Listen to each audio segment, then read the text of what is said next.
Hello students, GK tech Bangla চ্যানেলে তোমাদের সকলকে স্বাগত।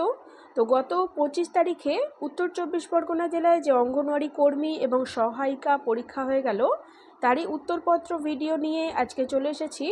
তো উত্তর 24 পরগনা জেলার পরীক্ষার্থী বোনেরা তোমরা উত্তরগুলি একটু মিলিয়ে নাও এবং বাকি জেলার বোনেরা তোমরাও দেখো কেমন প্রশ্ন এসেছিল।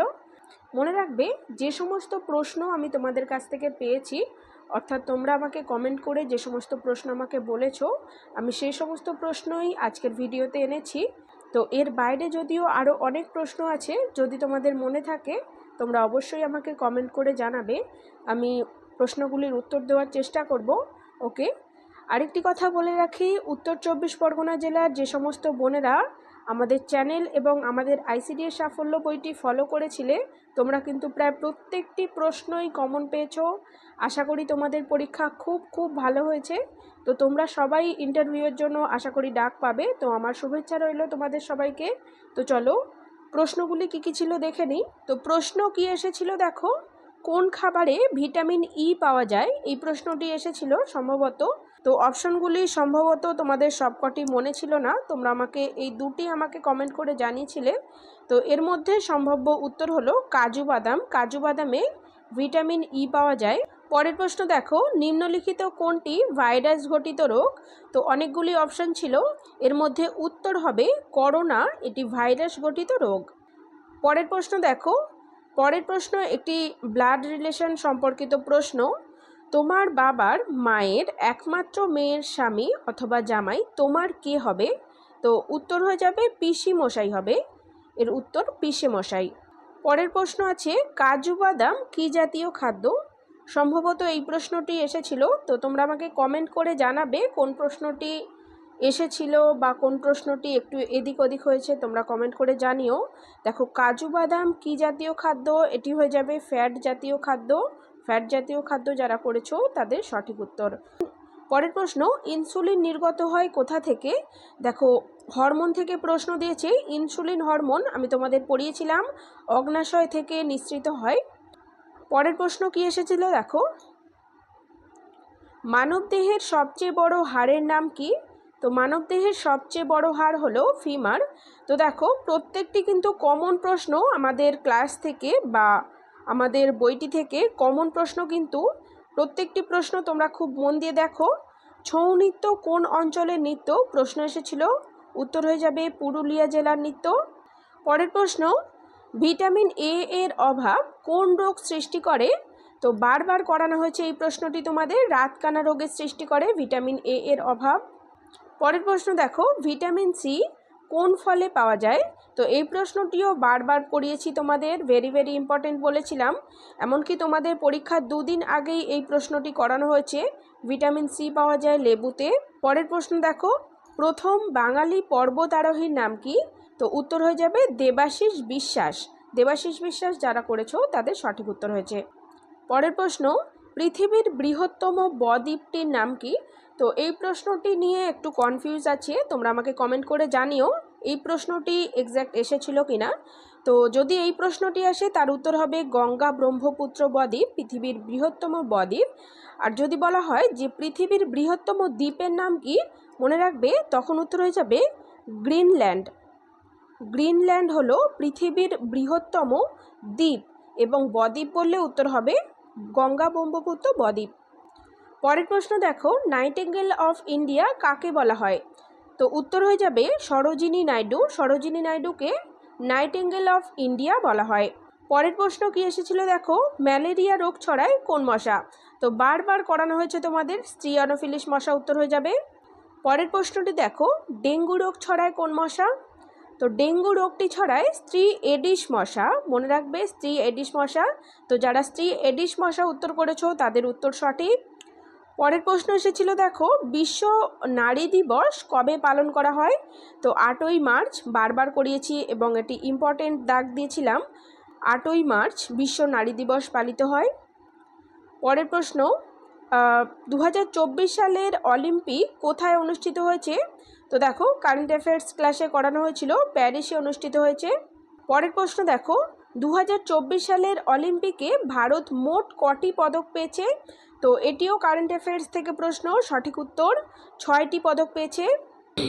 পরের প্রশ্ন দেখো, পথের পাঁচালী কার লেখা? তো পথের পাঁচালী লেখা বিভূতিভূষণ বন্দ্যোপাধ্যায়ের। পরের প্রশ্ন, ভানু সিংহ কার ছদ্মনাম? তো দেখো, এই ধরনের ছদ্মনাম রিলেটেড প্রশ্নগুলি বলেছিলাম তোমাদের জন্য ভেরি ভেরি ইম্পর্টেন্ট। তো দেখো, এখান থেকে প্রশ্ন এসে গেছে, উত্তর হয়ে যাবে রবীন্দ্রনাথ ঠাকুর। এবং এই প্রশ্নটি তোমাদের বারবার করানো হয়েছে, আশা করি তোমরা সঠিক উত্তর করেছো। পরের প্রশ্নটি দেখো, রক্তাল্পতা হয় মানবদেহের কোন ধাতব উপাদানের অভাবে? তো এটিও কমন প্রশ্ন, উত্তর হয়ে যাবে লৌহ বা লোহার অভাবে। তো পরের প্রশ্ন কি এসেছিল দেখো, হকি কোন দেশের জাতীয় খেলা? তো অপশনগুলি যেহেতু আমাকে তোমরা বলোনি বা মনে নেই হয়তো তোমাদের, তো সম্ভবত এর উত্তর হবে ভারতের জাতীয় খেলা।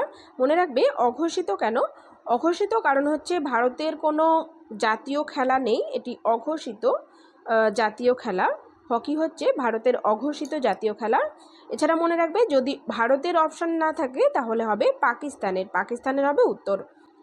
পরের প্রশ্ন, ভারতের প্রথম মহিলা চিকিৎসক কে ছিলেন? তো উত্তর হয়ে যাবে কাদম্বিনী গাঙ্গুলি। পরের প্রশ্ন, বন্দে মাতরম সঙ্গীত কার লেখা? কমন প্রশ্ন, বঙ্কিমচন্দ্র চট্টোপাধ্যায়ের লেখা।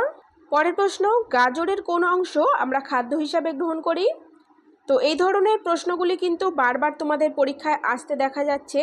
এর আগের কয়েকটি জেলার পরীক্ষাতেও এই ধরনের প্রশ্ন এসেছিল। সম্ভবত এর আগের জেলার যে পরীক্ষা হয়ে গেল বীরভূম জেলার, সেখানে তোমাদের আলু সম্পর্কিত প্রশ্ন করেছিল বা আদা সম্পর্কিত প্রশ্ন করেছিল। তো এখানে গাজর সম্পর্কিত প্রশ্ন করেছে, গাজরের মূল অংশ আমরা খাই। তো প্রশ্নটি কমন প্রশ্ন। পরের প্রশ্ন, ভারতে প্রজাতন্ত্র দিবস কবে পালিত হয়? তো কমন প্রশ্ন, 26শে জানুয়ারি, সবাই জানো তোমরা। তো সঠিক উত্তর করেছো আশা করি। পরের প্রশ্ন, ভারতীয়রা কত বছর বয়সে ভোটার হয়? তো ভোটাধিকার পায় 18 বছর বয়সে, এটিও কমন প্রশ্ন। পরের প্রশ্ন, আরেকটি কমন প্রশ্ন দেখো, ডক্টরস ডে কবে পালন করা হয়? 1 জুলাই। 1 জুলাই ডক্টরস ডে পালিত হয়। 1 জুলাই বা 1 জুলাই যারা উত্তর করেছো তাদের উত্তর সঠিক। পরের প্রশ্ন দেখো, 28 নম্বর প্রশ্নটি একটু ভুল ছিল। তো 29 নম্বর প্রশ্ন দেখো, পৃথিবীর দ্বিতীয় উচ্চতম পর্বতশৃঙ্গ কোনটি? প্রশ্ন এসেছিল। তো উত্তর হয়ে যাবে গডউইন অস্টিন।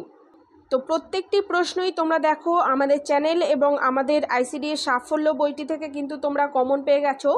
তো তোমাদের এখনও বলবো, তোমাদের আগামী দিনে যাদের যাদের পরীক্ষা আছে সামনে আগামী মাসে বা তারপরে, যারা ফর্ম ফিল আপ করেছো, তোমরা কিন্তু আমাদের চ্যানেল ফলো করো এবং আইসিডিএসের জন্য আমাদের এই বইটি তোমরা ফলো করো। এই বইটি তোমরা কিনে নিতে পারো, কিনে নিয়ে পড়তে পারো। তো যারা যারা নিতে চাও বইটি, আমাদের স্ক্রিনে দেওয়া নাম্বারে অবশ্যই যোগাযোগ করবে। বইটি সম্পর্কে বিস্তারিত আমরা সেখানেই জানিয়ে দেব। তো দেখো, পরের প্রশ্ন কি এসেছিল, যন্তর মন্তর কোথায় অবস্থিত? তো যন্তর মন্তর অবস্থিত নতুন দিল্লিতে। নতুন দিল্লি যারা উত্তর করেছো তাদের উত্তর সঠিক। পরের প্রশ্ন, জাতির জনক কে? জাতির জনক সবাই জানো, মহাত্মা গান্ধী। পরের প্রশ্ন, হাওড়া সেতুর দ্বিতীয় নাম কি? তো হাওড়া সেতুর দ্বিতীয় নাম হলো রবীন্দ্র সেতু। পরের প্রশ্ন, ইনসুলিন হরমোন কোথা থেকে খরিত হয়? তো প্রশ্নটি আরও একবার চলে এসেছে, অগ্নাশয় থেকে খরিত হয়। পরের প্রশ্ন, সতীদাহ প্রথা কে রদ করেন? তো সতীদাহ প্রথা রদ করেন সম্ভবত তোমাদের অপশনের মধ্যে যে উত্তরটি হবে সেটি রামমোহন রায়। রামমোহন রায় সতীদাহ প্রথা রদ করেছিলেন, অর্থাৎ রামমোহন রায়ের উদ্যোগে সতীদাহ প্রথা রদ হয়েছিল, কিন্তু রদ করেছিলেন লর্ড উইলিয়াম বেন্টিং। মনে রাখবে। আরেকটি ইনফরমেশান মনে রাখো, 1829 সালে সতীদাহ প্রথা রদ হয়েছিল। পরের প্রশ্ন, কন্যাশ্রী দিবস কবে পালন করা হয়? ভেরি ভেরি ইম্পর্টেন্ট প্রশ্ন, আমি তোমাদের বলেছিলাম। দেখো, 14ই আগস্ট কন্যাশ্রী দিবস পালিত হয়। পরের প্রশ্নটি দেখো, আদা উদ্ভিদের কোন অংশের পরিবর্তিত রূপ? তো এটির উত্তর হয়ে যাবে কাণ্ড। এটি হলো, আদা হলো একটি কাণ্ড। তো কাণ্ড যারা উত্তর করেছো তাদের উত্তর সঠিক। তো পরের প্রশ্ন কি আছে দেখো, আচ্ছা এরপরে তোমরা আমাকে এই বাক্যগুলি কমেন্ট করে জানিয়েছিলে, তো এর ট্রান্সলেশন তোমাদের করতে দিয়েছিল। দেখো, প্রশ্ন ছিল, আপনি কি এই জায়গায় এসেছেন আপনার পরিবারের সাথে? তো এটি ছিল তোমাদের একটি বাক্য, এটা তোমাদের ইংলিশে ট্রান্সলেশন করতে হতো। তো উত্তরটি দেখে নাও, have you come to this place with your family, এটি হয়ে যাবে উত্তর। পরের বাক্যটি দেখো, সে আমার থেকে বিদায় নিল। তো এর উত্তরটি হবে, অর্থাৎ এর ট্রান্সলেশন ইংলিশে করলে হবে হি লেফট মি। পরের বাক্যটি দেখো, আপনি কি কোনো কিছু খুঁজছেন? তো এর ইংলিশ ট্রান্সলেশন হবে are you looking for something. পরের বাক্যটি, সৎ লোক সর্বদাই সম্মানিত হন বা সম্মানিত। তো এর ইংলিশ ট্রান্সলেশন হবে honest people are always respected. তো এরপরে কয়েকটি জেন্ডার চেঞ্জ তোমাদের দিয়েছিল সম্ভবত ইংলিশ থেকে, তো তোমরা আমাকে কমেন্ট করে এগুলোই জানিয়েছিলে। দেখো, প্রিন্সের জেন্ডার চেঞ্জ, প্রিন্সেস, কুইন হবে কিং, স্যার ম্যাডাম এবং হর্স হবে মেয়ার। তো একটি অঙ্কের প্রশ্নও তোমরা আমাকে পাঠিয়েছো। দেখো, অঙ্কটি ছিল 400 টাকায় কোনো জিনিস ক্রয় করে 600 টাকায় বিক্রি করলে কত শতাংশ লাভ হয়? তো উত্তর হয়ে যাবে এর 50% লাভ হয়। দেখো, 400 টাকায় লাভ হয় 600 টাকা, 400 টাকায় ক্রয় করে 600 টাকা, অর্থাৎ 400 টাকায় তোমার লাভ হয় 200 টাকা, অর্থাৎ এখানে 100 টাকায় লাভ কত হবে জিজ্ঞাসা করেছে। তো এখানে উত্তরটি কিভাবে হচ্ছে দেখো, তো দেখে নিলে উত্তরটি কিভাবে হলো, 50% হয়ে যাবে সঠিক উত্তর। তো উত্তর 24 পরগনার আইসিডিএস পরীক্ষার্থী বোনেরা, তোমরা দেখতেই পেলে কত প্রশ্ন, একটা হিউজ পরিমাণ প্রশ্ন তোমরা কমন পেয়েছো আমাদের ক্লাস থেকে এবং আমাদের বইটি থেকে।